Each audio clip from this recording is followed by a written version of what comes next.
2020 is not business as usual. And if you don't have proper HR support, I don't even know what to say. Wrongful termination suits, minimum wage requirements, labor regulations, and a whole host of evolving issues. We all need some help.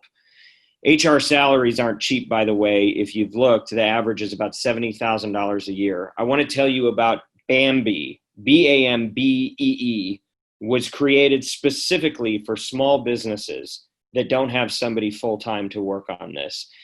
You can create a dedicated account and get your own, dedicated account manager to craft HR policy, maintain your compliance, all for just $99 a month. With Bambee, you can change HR from your biggest liability to what it should be, which is your biggest strength, because it's about people. When you get a dedicated HR manager, they're available to you by phone, by email, or real-time chat, and they can help you with everything, onboardings to terminations, and they can customize policies to fit your business. So you can manage your employees day-to-day for just $99 a month. It's pretty good to offer. Month to month, there's no hidden fees. You can cancel anytime you want. And if you've been putting this off for a while, I just can't imagine putting it off any longer. Now is the time. Let Bambee give you a free HR audit. Just go to Bambee.com/Oxford right now for your free HR audit. That's Bambee.com/Oxford, spelled BAMBEE.com/Oxford. Hello and welcome to this week's episode of Media's New Deal, presented by Oxford Road. American companies have found themselves in the center of two crises this year. First, COVID-19 and the resurgence as America has been trying to open back up, combined with new levels of civil unrest as we grapple with how to constructively address racism in America following the murder of George Floyd. Media's New Deal is a new series designed to help you adapt your advertising in a very complex and dynamic environment so that you can successfully market your business while doing some good in the world. I'm your host, Dan Granger, founder and CEO of Oxford Road. Welcome to Media's New Deal. Today's guest is Ben Nazarian, CEO of Therabody, formerly Theragun, the percussive therapy tool beloved by athletes and fashion editors and sold everywhere from Best Buy to Nordstrom to Goop.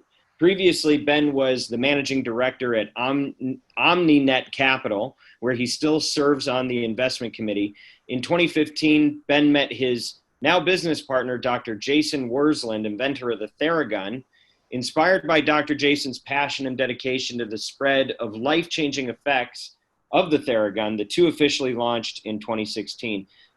Benjamin has made growth a priority during his time with the company, and Theragun products are now trusted by over 250 professional sports teams worldwide, on top of physical therapists, trainers, chiropractors, celebrities, athletes, and everybody everywhere in over 50 companies. I have one myself in hand, and it is magical, I am telling you. So welcome, Ben. Thanks for spending some time with us today.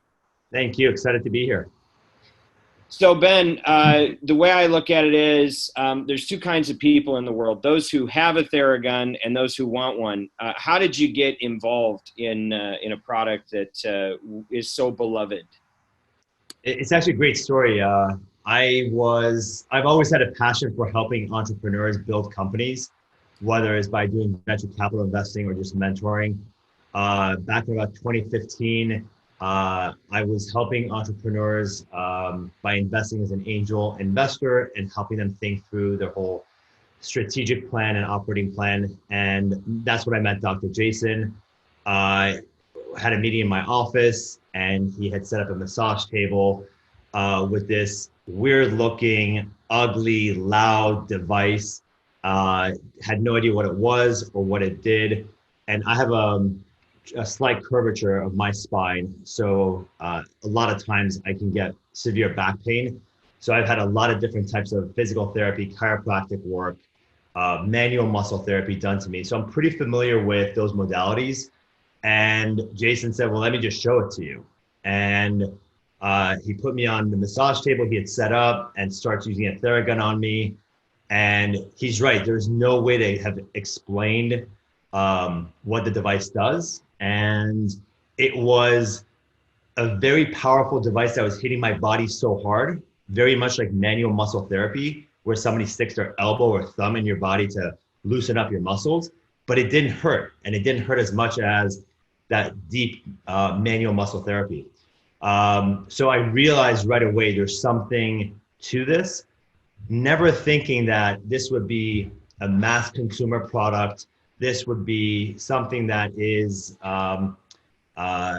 used by people more than athletes. And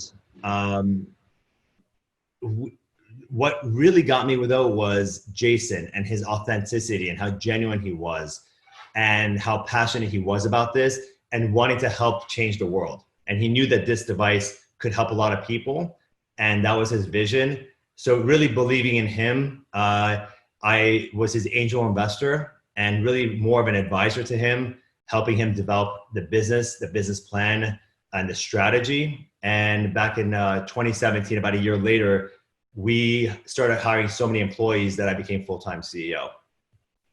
It's an interesting story because one of the things I've learned in running a business is a lot of times it takes two types of people. You've got the visionary who usually has a big idea, but without an integrator who really knows how to get it done and can really strategically think through the steps involved, it's hard to get the kind of change you want to see. And it sounds like you guys have really come up with a good yin and yang collaboration there. Yeah, we actually use that term a lot, yin and yang. And beyond the trust and respect we have for each other, we really do complement each other from a skill set standpoint and a style standpoint. So I have a great deal of respect for his knowledge and what he does and how he accomplishes things. And I am the person who really helps take that vision and bring it to life, to execute it. All right, so Ben, you recently rebranded the company from Theragun to Therabody. Can you talk about that a little bit?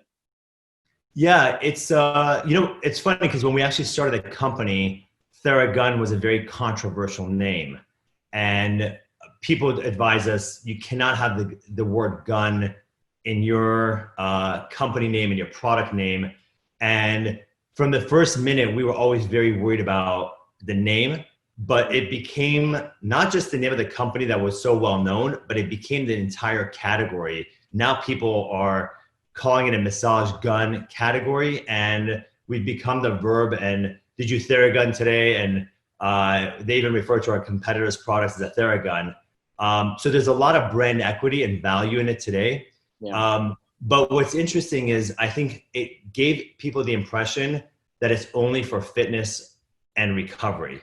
And our product is so much more than that. In fact, more than half our customers use it for non-fitness related pain. And whether that is a patient who has MS, someone with plantar fasciitis, sciatica, or just pure muscle tension from sitting behind a Zoom all day. And we wanted to help people understand that this is a much broader product, but also much broader vision that we have for the company, where we are here to help people feel better with natural solutions and live a healthier, happier lifestyle. And Theragun didn't really embody that vision and that mission. So we've renamed the company to Therabody. I'm sorry, Theragun didn't embody that vision.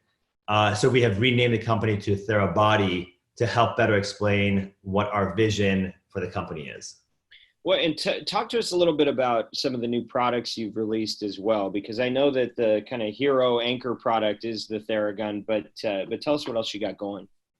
Yeah, so we launched our 4th generation Theragun product line, and we're very, very proud. I don't think there's another company in the industry who has really developed more than 2 product lines. We're on our 4th generation in 4 years, which I think is quite an accomplishment and speaks to our investment in R&D and technology. And then we launched Theragun, our new CBD line.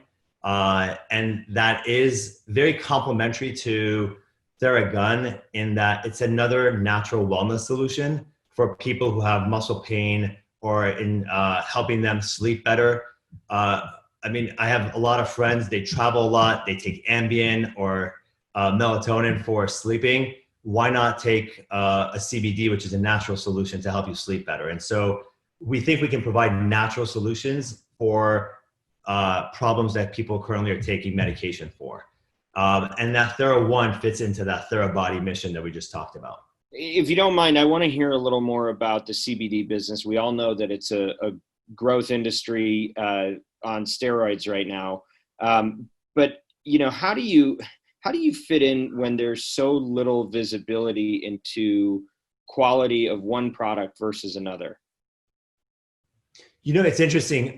When we started looking at it, it wasn't because we thought it'd be a big growth industry. Yeah. A lot of our customers were coming to us and asking about CBD. What should I know? What should I use? And whether as a pro athletes we work with, Dr. Jason's patients, or our own customers that are using Theragun, and how does it work with our device? And as we looked at the industry, we felt that there's no premium quality product out there that we could partner with to give a solution to our customers. Whether the quality was not there or it was not organic, which is a critical component of CBD, because hemp as a plant absorbs all the toxins in the air and in the soil. So if it's not organic, your body's actually absorbing all those toxins in the ground. Most people don't know that 70% of CBD actually comes from China. And we didn't have enough confidence in their pollution control and the cleanliness of their CBD to be able to use a partner that has their CBD come from China. So when we looked at all this, we realized there's definitely a need for it.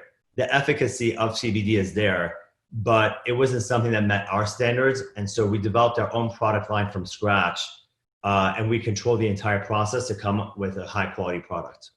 That's wonderful. And knowing how young the industry is there any kind of third party that kind of compares and contrasts quality in an objective way? I don't think there is. In fact, people have asked me, what do you think about the FDA and should they regulate the industry? And my answer is yes, because I think that a lot of the companies that are not meeting the quality standards are actually giving CBD a bad name.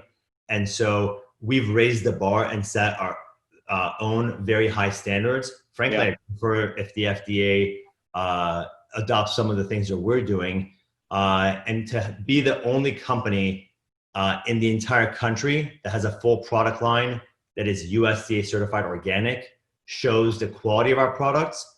Obviously, it's a lot more expensive to do. That's why a lot of companies don't do that.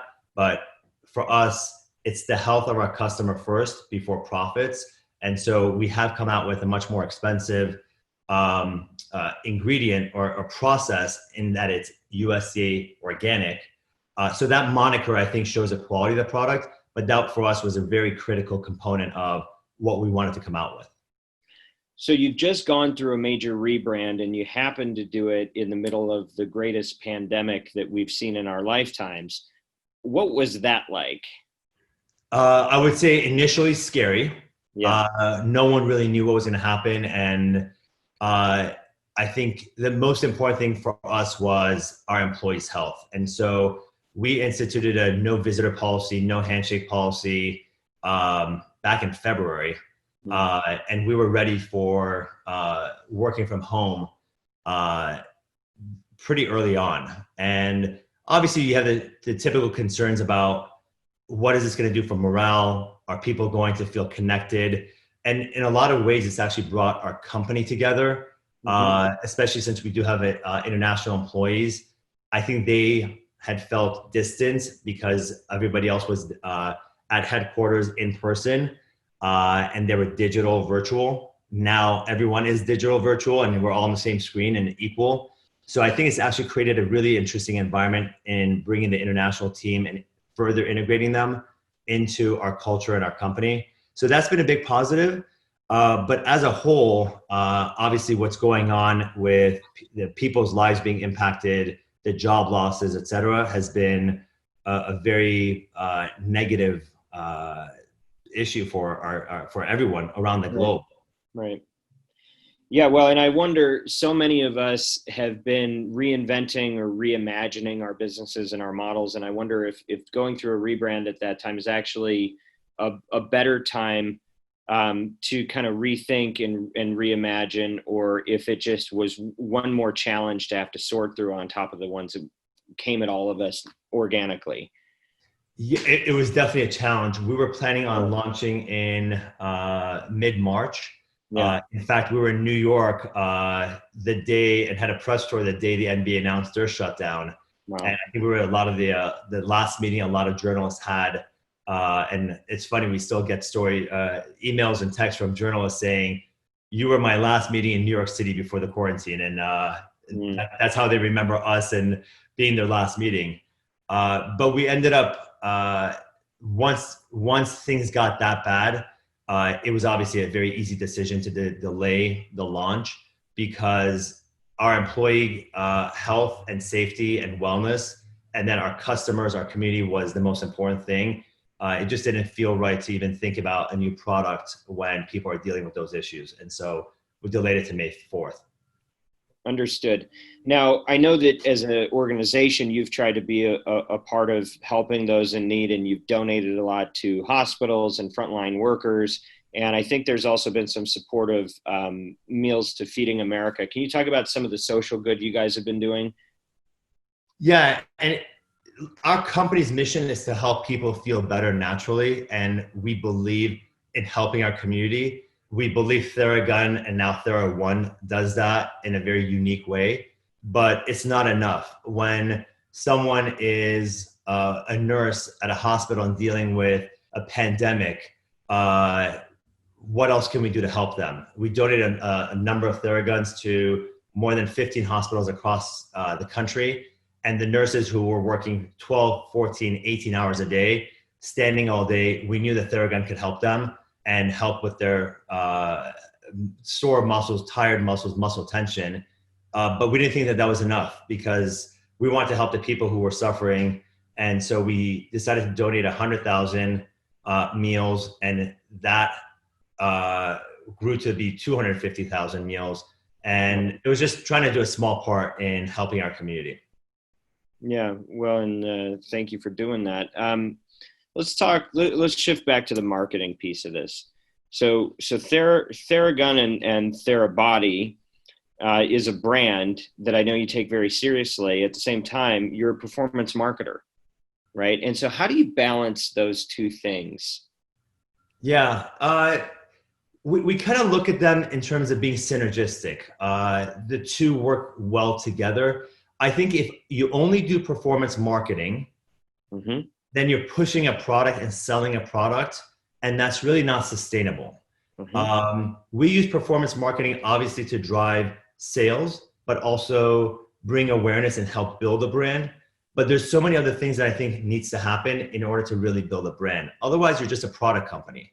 And whether that is the social good you just mentioned, whether that's being at a number of events to make sure people are touching, feeling, experiencing our product. It's Theragun University, where we are educating and certifying personal trainers, chiropractors, massage therapists. Just to give you an example, we certified over 300 massage therapists during COVID via Zoom, and they got CEU credits. They're now certified to provide Theragun treatments using our device during a massage. That connection and that education and giving them that know-how, you can't do through performance marketing.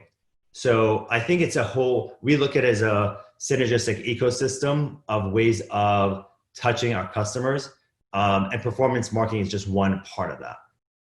So that's a very interesting perspective. I'm going to reflect this back to you and see if I'm getting it.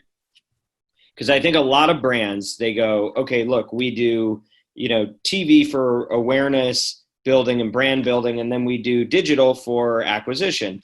I don't hear you looking at it that way. I hear you saying that the advertising that you do may be more toward activation and performance, but rather than just thinking about buying impressions to build the brand, you're actually doing things. You're actually launching initiatives in the field.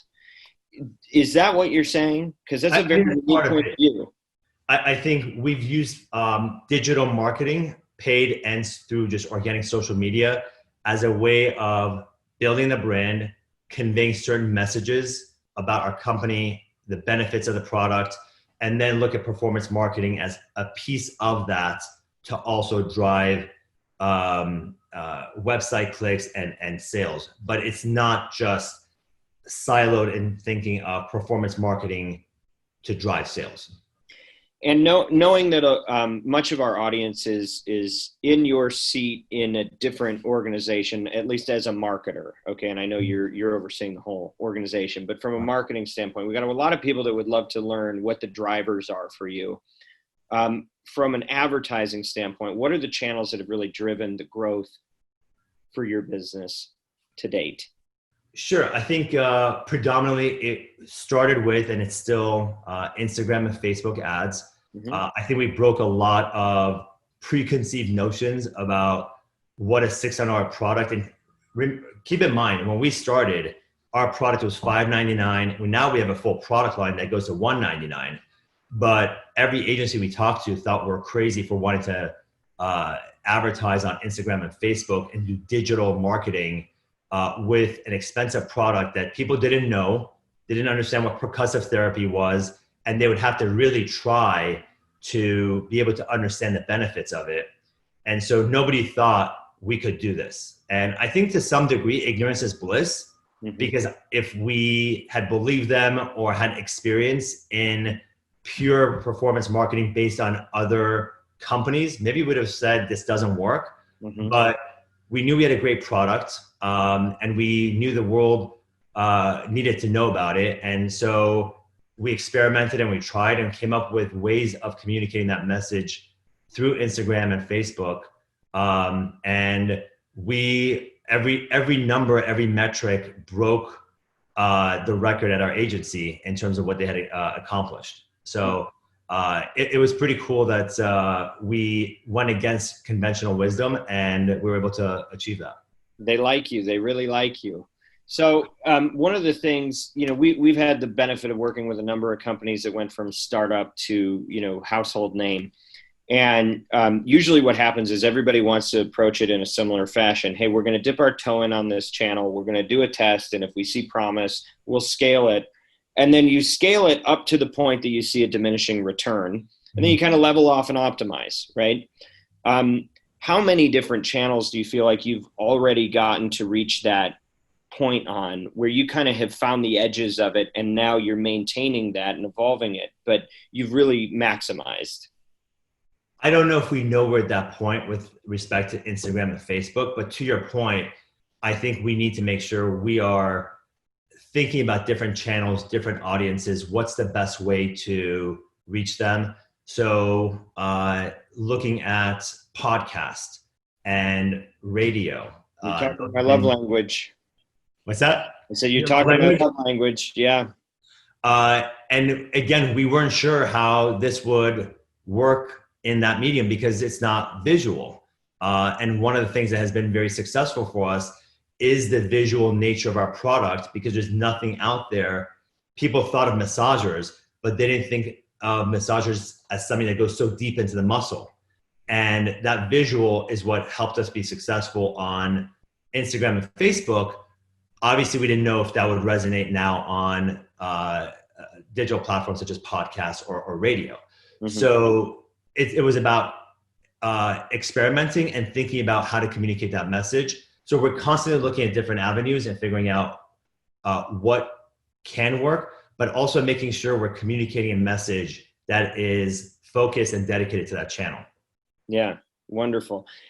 Okay, thinking about the crisis that we're in pre-COVID, you, like everybody else, had a plan. And how have you had to pivot the plan in response to the world being an entirely different place than where we started a few months ago? Yeah, I think, as I said, no one knew. And one of the things that we try to do is be very nimble and adapt quickly. We are very fortunate that we're an omni-channel company because our retail sales got hit very hard as retail shut down across the country and the globe. But what we saw, and I would say it was a surprise, I don't think we expected, our e-commerce sales not only made up for the lack of retail sales or the drop in retail sales, but it actually exceeded our overall projections. And what we realized was, as people were at home, a lot of people exercising probably more than they were before, were needed definitely more of a recovery solution. People were not able to see their massage therapist or physical therapist. So our device was a great alternative to that. Sitting behind Zoom does not do your back any good. And so people were using Theragun for just regular muscle tension relief. And so we became a necessity, or maybe a nice to have during COVID. And we actually did, thank God, relatively well during this difficult time. Well, I'm very happy for you for that. And what I think about with this product is like, this is something we can all agree on, because it's like people are stressed out. It doesn't matter who you are. This is like, there is more natural stress in the air. Like I wonder if somebody's actually measuring it, but like, we all need to relax. We all got a lot to worry about, and you've got something that actually can help support that. So I can see the value of what you're doing increasing, and people prioritizing that right now. Yeah, and I think the more people use it, the more it helps them, and it does calm the body. I think of it as nothing can replace a great massage, but we don't all have an hour, especially during COVID. It's difficult to get a massage. So this is a very great alternative and easy way to help relax and calm the body down. So even as the economy has fluctuated, it seems like the market has not classified this. It's like, I think everything got classified on the spectrum of essential to non-essential. Seems like people didn't really look at this like a luxury item. They're like, no, we need this. This is more of an essential product for the world right now. During COVID, the first things that were sold out were computer and accessories, monitors, and then the second category was fitness. So anything that people can use at home. And we were part of that fitness, recovery, wellness category. And we definitely got a lot of a tailwind to benefit us as a result of that. So it's really interesting to hear you talk about the shift from direct to consumer and retail to only direct to consumer, right? I know that's been an enormous issue for you and for many direct brands or D2C brands.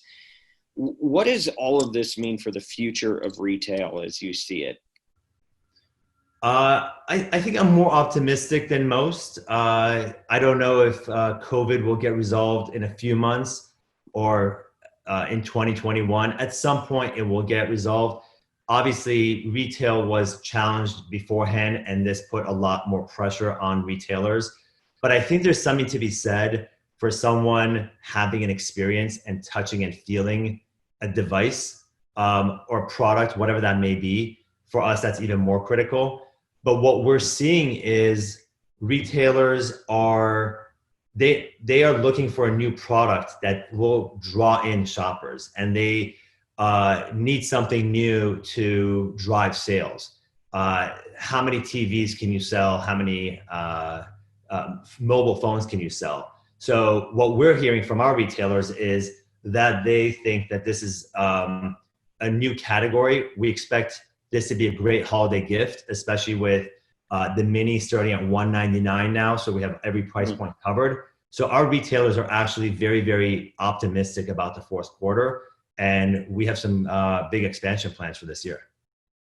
And so you think that the retail will resume to where it was? You don't think we're permanently shifted toward a greater reliance on D2C? I think that shift was already happening. Yeah. I think COVID accelerated it. But there's definitely a need for retail. I don't think it goes away. How quickly it rebounds, it's hard to tell, especially depending on capacity issues and social distancing. But I think there's always going to be a need for smart experiential retail. And those who are good at that will thrive. And those that are selling like they did 10 years ago, I think will struggle. Yeah. Well, I saw one report suggested that pre-COVID, direct to consumer sales were about 15% of total US retail sales, and then it jumped to about 25. Wow. And what I'm interested to see is, okay, so where does that level off when things do, what's going to be like, assuming February, March next year? Is it going to go back to 15, or is it going to be more like 20, or do people just stay put with their new habits that they formed in the process. And I think that's what a lot of brands are trying to sort through. So, when I look across the spectrum of D2C companies, Mhm. when I got into the business, it was like we were working with Dollar Shave Club and Hulu and Blue Apron and these companies that were going to your door anytime, anywhere. Like, you don't need the middleman anymore. And then 4 or 5 years after that, everybody starts doing these pop-up stores. They're in malls. They start doing their own stores or being distributed in another. And so I wonder, what lessons are there for those that started D2C and tried to go heavy on that? Do you think they need to hedge a little bit more if they're not organically a brick and mortar product? First of all, I would be surprised if internet sales goes back down to 15%. Mm-hmm. I think so many people who did not know or were not used to buying through the internet, and this could be now groceries. COVID has helped people become comfortable with it. And so I don't think a lot of people will go back to their old habits. So I think direct to consumer will continue to grow. But in terms of your question about what brands should be thinking about, I think if you're only direct to consumer, and this is what we saw for ourselves, the growth is there, but you can augment your growth and accelerate your growth if you also have an omni-channel retail strategy. So we opened up our first retail store in Century City.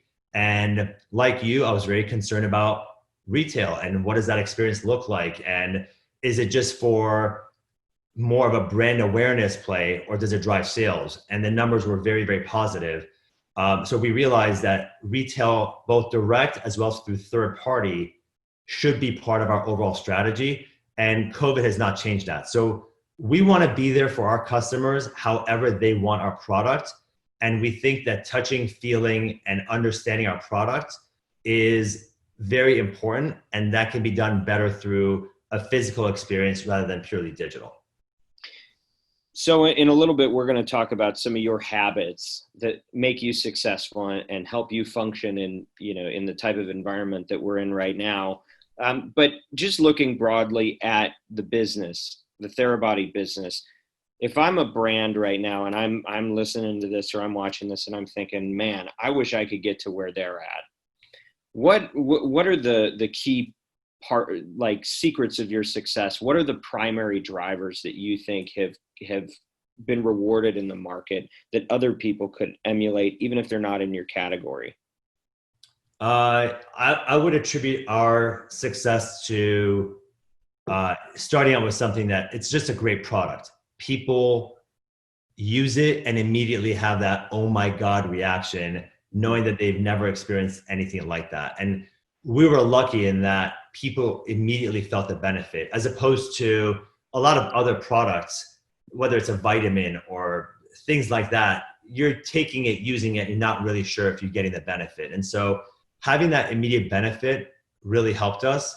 But I think it was, in terms of building our company, it goes back to constant innovation and investment in improving our products, really hiring the best people. I would say to you that the team we have, they are all better at their jobs and know more about what they're doing than I do. And I'm really relying on them for the execution instead of the other way around. And I think having resilience and having this approach to problem solving, that as soon as you run into a problem, you know you need to pivot and you switch gears to figure out what to do. And then I would say third is having a great partner in Dr. Jason. We work so well together. We have a common vision. And if that is not part of your company and different people are going in different directions, it's very hard to be successful. Very helpful. So Ben, in just a minute, we're going to go through your top 10 habit hacks, which is going to be rapid fire. All right. Try to decode your day. But before we do that, I need to ask our audience for some help on something that's very important to me. One of the things I think we've all been struggling with in 2020 is just the physical disconnection, the fact that we can't be close to our loved ones and support each other in the ways that we're accustomed to. And this is an issue that predates COVID and will be here long afterwards, that affects kids that are at children's hospitals every day. across the world and certainly in this country, where you have children that have life-threatening medical issues, alone in bed with no one to comfort them. And even if there's world-class medical support, nobody can be there all the time. And it's something that in my family, we experienced firsthand with our youngest daughter. She was born with a number of life-threatening illnesses and had a dozen surgeries. We were in Children's Hospital for the first 6 months of her life. And there's nothing more heartbreaking than looking around and seeing the kids whose parents might mean well, but they're single parents or they're working and they just can't be there, and there just aren't enough people to help. So led by my wife, we launched something called the Koala Corps, which is an initiative to try to bring hands to hold every child in need. And it's not about finding volunteers. There's plenty of volunteers readily accessible. There's lots of kids that need the help. There's nobody in between. There's never budget to find somebody who can manage, train, vet, schedule the people that need to give the help. And so we've created a fund that goes directly to Children's Hospital. We don't actually touch a penny, but we're a conduit to that to try to solve this problem. And I just want to ask, if you're able, and if you're listening or watching, please go to koalacorps.com. That's KOALACORPS.com, and give what you can, because it's very, very important. And if you have found this interview helpful, if you're finding it helpful, please make sure you subscribe to our podcast on iTunes or wherever you get your shows. And also visit oxfordroad.com to subscribe to The Influencer, which is our weekly newsletter for industry updates and thought leadership. Okay, let's get back to the conversation with you, Ben. We're going to do our top 10 habit hacks. And, you know, we've had the joy of talking to so many successful people like yourself. It's really helpful to not just know what they've done, but how do they do it on a day-to-day? Like, so much of this is just about habits and daily choices, right? So if you're ready, I'm just going to start rapid fire throwing these at you. You good to go? Let's do it. Okay. What time do you get up in the morning? 6:30. Every day? Monday through Sunday? No, Saturdays I try to sleep in unless the kids wake me up. But very good. 6:30. And do you have a morning and nighttime ritual?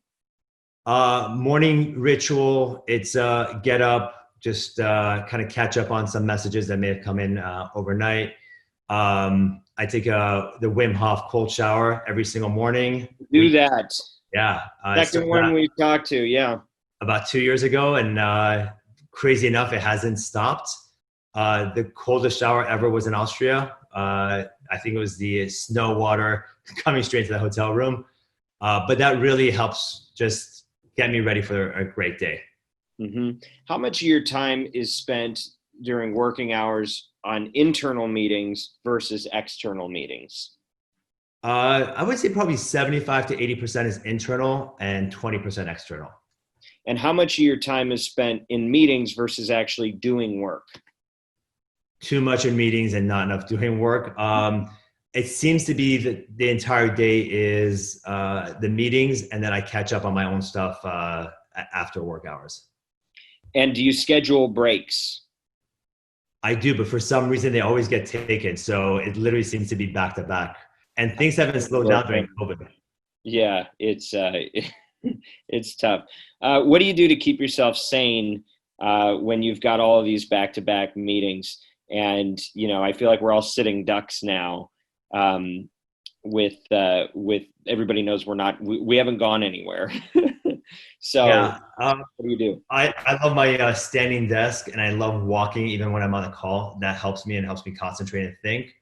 And then my other, not much of a secret, but getaway is playing basketball with my 13-year-old son every day after work. So that's a good release.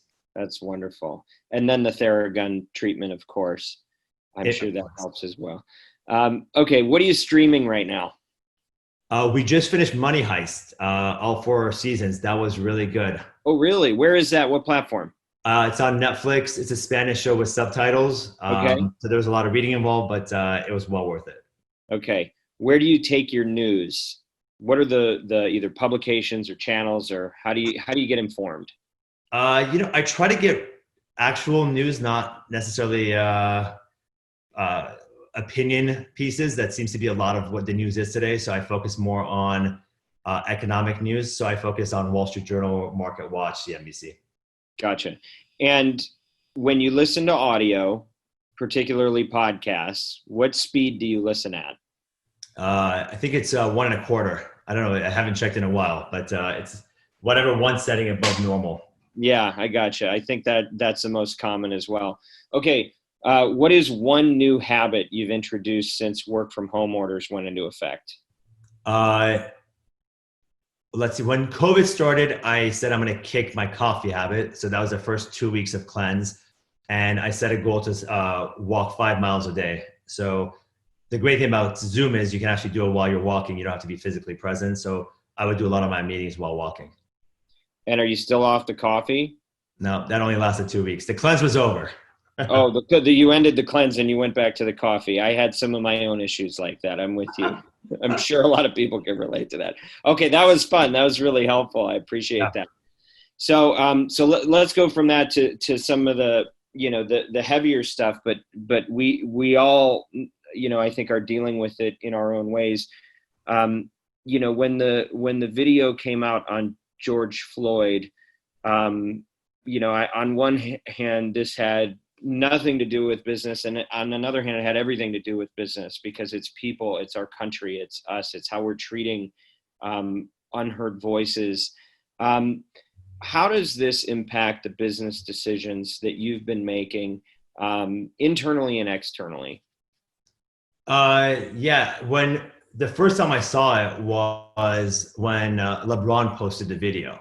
And it was interesting because I think it was actually CNBC or Market Watch that posted LeBron, and it was weird. I'm like, why are they talking about LeBron? Saw the video, and it was during actually one of the breaks during work hours, and I was utterly shocked. And I literally remember having a pit in my stomach, not believing how that could have happened. And unfortunately, it wasn't the first time, but this one definitely struck a chord. And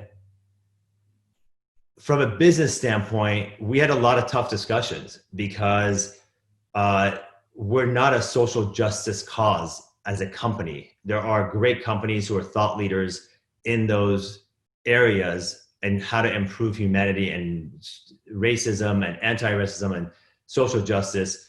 And the first reaction was, we didn't know what to do. Yeah.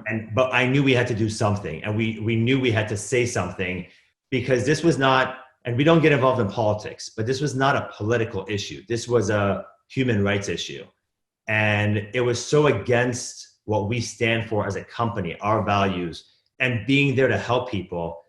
I think it was important for people to understand that this was important to us. And so I remember when we had the internal discussion of, do we say anything? The safe decision, maybe I would say even the traditional response would have been, no, we shouldn't. This is not our issue. This is not our business. But we felt like it's the right thing to do, to say something. And we knew that we would get some backlash, which we did on social media. But our philosophy is, if you do the right thing for the right reason, then I can accept criticism as long as we're doing it for the right reasons. And so looking back, I'm glad that we took a stance. Yeah, that's very healthy. And how does it have any impact on the marketing decisions that you're making, where you're advertising, what you're saying in your messages, or do you feel like it's more appropriate to do business as usual in those channels? So when it happened and we first posted it on that Sunday, and we believe in action, not just words. So we made a donation as well.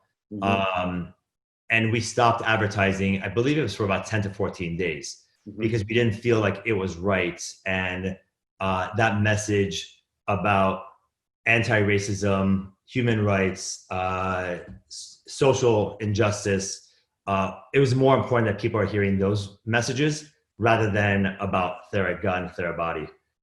So we stopped advertising, and of course that had an impact on our sales. But our philosophy is, we got to be there for our customers, our community first. That's how you build a brand. and then we can worry about profits. And so it did have an impact.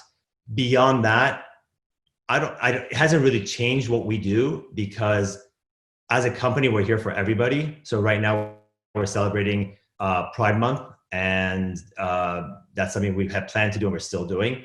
But we're a company that's here for everybody, and that hasn't changed. So one of the things I'm observing is that as we get closer to the election and we've got such a polarizing group of individuals in politics right now, I feel like the nation is getting increasingly divided and bitterly divided. And as a marketer and as a business leader, I really don't want to see us or our partners getting pushed into one side saying this side. And by the way, I'm separating this from our discussion about the civil rights Sure. issues that we're dealing with right now, but more, more expansively across a host of issues.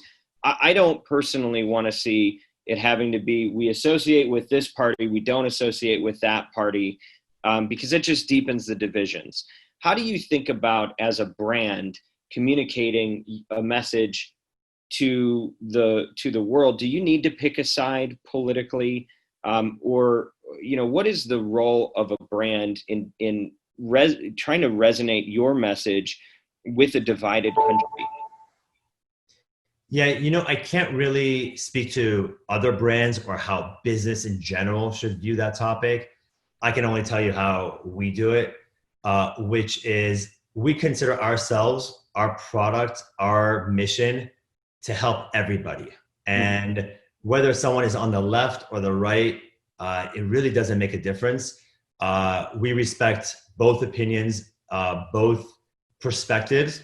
Mm-hmm. Internally and externally, we have a very, very broad, diverse workforce. And what we talk about is, as a world, as a community, as an organization, we should listen to each other and respect each other's opinion, especially when we don't agree. And I think that's even more important, is to be listening when you don't agree. And so as a brand, we're not here to be pushing and sponsoring a certain political agenda or point of view, whether it's on the right or left. We think they're both valid, and we think they're both opinions are well deserved to be heard. And we're not here to pick sides, because we're here for everybody. Well, and I agree with that personally very much. And I feel like, when you put your ad dollars on a channel, you're not co-signing the thoughts and beliefs of everybody who's on that channel. You're reaching that audience with your values. And I think a lot of times people turn it around and think, well, if I put my message in this environment, that they're changing me, or I'm co-signing what they say, rather than the other way around. I agree. And I think maybe the only caveat, and it's maybe obvious, is if someone is spewing hate or something that is unethical, or it doesn't align with our brand from an ethics standpoint, or criminal, or they're sure. Hate is probably the easiest way to explain it. Right. Yeah. And I agree with that. I mean, I think when you get into matters of personal conduct, that usually takes care of itself very quickly. And then, fortunately, I think there are rules to govern hate speech to limit the distribution of those kinds of messages. But, it can be hard to know where to draw those lines. Right. And, and I think we do better when we focus on our beliefs and getting those out to the world, and try not to get too caught up in, interpreting what somebody else means with their beliefs is when they're allowed to say them, right? That's my view. But I'm hearing a similar thought. Okay. So, 2020, what is this? I mean, we're seeing so many unique challenges, and I wonder, from your view, what is the opportunity in all this, where there's so much chaos and so much unrest? What do you see the good that can come out of all this in the future? I think it's obviously different for every business and all individually. Maybe the silver lining in COVID is we gave Mother Earth 2 months off to recover and recoup, and you're seeing the benefit that has made on the environment. Obviously, very difficult time for individuals and families. in terms of a business though, I think it's really different for every business. And so understanding what is the core value proposition that a company offers its customers and how can that be adapted in a new environment. The world has definitely changed. And so it's so impressive to see how a lot of companies are adapting quickly to provide digital content and connecting to their customers in a digital way.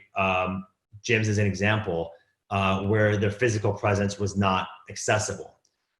So I think there are opportunities, but there will be businesses and creations that come out of this, because whenever there's dislocation, there are smart people who figure out how to take advantage of that dislocation. And I think net, we'll look back at this time and say some really great things came out of it. It's just hard to see what that is right now.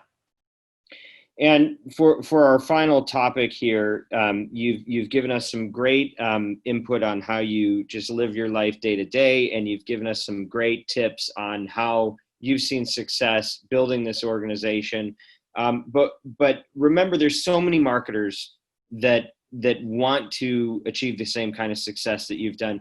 So just with your advertising cap on, can you give any tips or advice to those who would they feel like they already have the product in place and they just want to get it to that next level? Do you have any advice for them?